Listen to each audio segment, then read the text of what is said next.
This is first chapter of endothyroid and antithyroid drugs. First of all हमने इसकी classification करनी है। Drugs used in thyroid disease. Hypothyroidism में T4 यानी लिवोथेरोक्सिन और T3 लियोथेरोनिन यूज़ होती हैं, ठीक है ना। हाइपरथायराइडिज्म में चार टाइप्स की क्लासिफिकेशन है। थायोमाइड्स में प्रोपेलियोसाइल होगा, आयोडाइड में लिगोल सॉल्यूशंस, बीटा ब्लॉकर में प्रोप्रानोलोल और आयोडीन 131।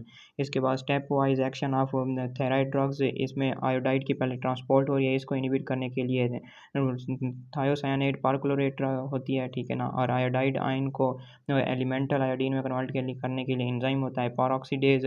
आयोडीन आप कन्वर्ट आयोडीन की आप ऑर्गेनिफिकेशन को रोकने के लिए हम ड्रग्स देते होते हैं आयोडाइड्स थायोमाइड्स। अगर ऑर्गेनिफिकेशन हो गया प्रोटियोलाइसिस को रोकने के लिए हम आयोडाइड्स देते होते हैं। Peripheral conversion of T4 into T3 को रोकने के लिए radio contrast media beta blockers corticosteroids अमाइड्रोन।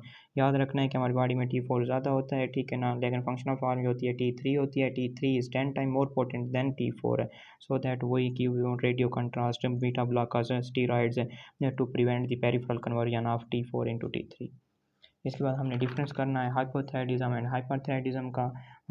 Thyrotoxic causes, यानी कि हाइपरथायराइडिज्म में क्या होता है, वार्म मॉइस्चर स्किन, स्वेटिंग होती है, tachycardia, dyspnoea, increase appetite, nervousness, hyperkinesia, tremor, weakness, increased deep tendon reflexes, menstrual irregularity, decrease fertility, weight loss and exophthalmos condition. अब बाकी जो हाइपोथायराइडिज्म होंगे वो इसके अपोजिट होंगे, लाइक पेल कोल्ड स्किन होगी, पेल और कूल यानी येलोइश स्किन होगी, ठीक है ना। इसके बाद sensation of being cold, intolerance to cold, bradycardia, pleural effusions, reduced appetite, lethargy. इसके बाद infertility, libido, impotence, oligospermia, weight gain, drooping of eyelids. ये हाइपोथायराइडिज्म में कैरेक्टरिस्टिक्स होंगी। एक बात एमसीक्यूज़ के लिए याद रखनी है कि प्रोपाइल थायोयूरासेल जो है ना, हम प्रेगनेंसी में देते होते हैं, लेकिन मेथिमाजोल नहीं देते, क्योंकि वो मेथिमाजोल जो है ना वो क्रॉस कर जाता है प्लेसेंटा को। प्रोपाइल थायोयूरासेल नहीं क्रॉस करता प्लेसेंटा को and not inter in breast milk. इसके बाद हमने ये टेबल करनी है, इंपॉर्टेंट है बहुत। थायराइड प्रिपरेशंस में लिवोथेरोक्सिन, लियोथेरोनिन किधर यूज़ होती हैं, ये एक्टिवेशन करवाती हैं न्यूक्लियर रिसेप्टर्स की, प्रोटीन सिंथेसिस करवाती हैं, हाइपोथायराइडिज्म के पेशेंट को ट्रीट करने के लिए दी जाती हैं। इसके इफेक्ट्स ज़ाहिर बात है अपोजिट होंगे, सिम्टम्स ऑफ थायराइड एक्सेस, जिसमें इंटॉलरेंस टू हीट थी और टेकिकार्डिया था, ट्रेमर था, एक्सोपिथालमस, वेट लॉस वगैरह। इसके बाद थायोमाइड्स में याद रखना है कि प्रोपाइल थायोयूरासेल, मेथिमाजोल ये इनहिबिट्स करवाते हैं थायराइड पेरोक्सीडेज को। पेरोक्सीडेज क्या करवा रहा था कि आयोडाइड आयन को एलिमेंटल आयोडीन में कन्वर्ट करवा रहा था, या ऑर्गेनिफिकेशन प्रोसेस को भी रोक रहे थे थायोमाइड्स। ये क्या करवाएंगे, inhibits thyroid peroxidase reactions, iodine organification and peripheral conversion T4 to T3।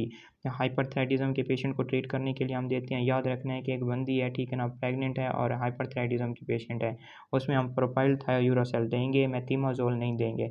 Propyl थायोयूरासेल जो है वो प्लेसेंटा क्रॉस नहीं करता, मेथिमाजोल जो है वो प्लेसेंटा को क्रॉस करता है। इसके साइड इफ़ेक्ट्स में एक एमसीक्यू आता था, एक granulocytosis is a side effects of propyl thiouracil. इसके अलावा नोजिया, जीआईटी डिस्टर्बेंस, हेपेटाइटिस और हाइपोथायराइडिज्म। आयोडाइड्स में याद रखना है Lugol solution, Lugol potassium iodide, इसमें ये क्या करवाते हैं, ऑर्गेनिफिकेशन प्रोसेस को रोकते हैं and reduce size and vascularity of thyroid gland. ये कहाँ यूज़ होते हैं, preparation for the surgical thyroidectomy. इसके साइड इफेक्ट्स रेयर होते हैं। रेडियो एक्टिव आयोडीन जो है ना वो radiation induce destruction of thyroid parenchyma. ये हाइपरथायराइडिज्म के पेशेंट को ट्रीट करने के लिए देते हैं, मगर अवॉइड इन प्रेगनेंसी। इसके एडवर्स इफेक्ट्स में सोर थ्रोट, हाइपोथायराइडिज्म।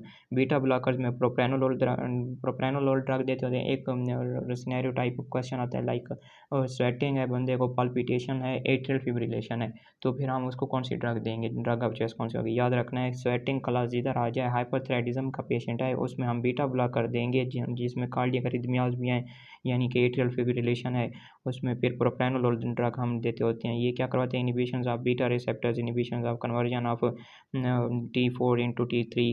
और ये थायराइड स्टार में यूज़ होती है, ठीक है ना। हाइपरटेंशन एंड एट्रियल फिब्रिलेशन के पेशेंट में को ट्रीट करने के लिए यूज़ होती है। इसके एडवर्स इफेक्ट्स में एस्थमा, एवी ब्लॉकेज, हाइपोटेंशन, ब्रेडिकार्डिया। अब ये चैप्टर नंबर 38 हो गया। इसके बाद हमने चैप्टर नंबर 42 की सिर्फ एक ही ड्रग करनी है, एलेंड्रोनेट। बिसफॉस्फोनेट्स क्लासिफिकेशन है, ये चैप्टर नंबर 42 की है। बिसफॉस्फोनेट्स में एलेंड्रोनेट, राइसड्रोनेट, इबेंड्रोनेट, ये पास्ट का क्वेश्चन है, 2 नंबर का आ जाता होता है, ठीक है ना। ये करवाता है कि इसका मैकेनिज्म ऑफ एक्शन में यही कि ये सुप्रेस करवाता है the activity of osteoclasts and inhibits bone resorption. ये किसको ट्रीट करने के लिए देते हैं? हाइपरकैल्सीमिया के पेशेंट्स को, ऑस्टियोपोरोसिस पेजिस डिजीज़ को ट्रीट करने के लिए हम बिसफॉस्फोनेट्स ड्रग्स देते होते हैं। इनके साइड इफेक्ट्स में dynamic bone, esophageal irritations, osteonecrosis of the jaw. That's all about chapter number 38 and one drug of chapter number 42.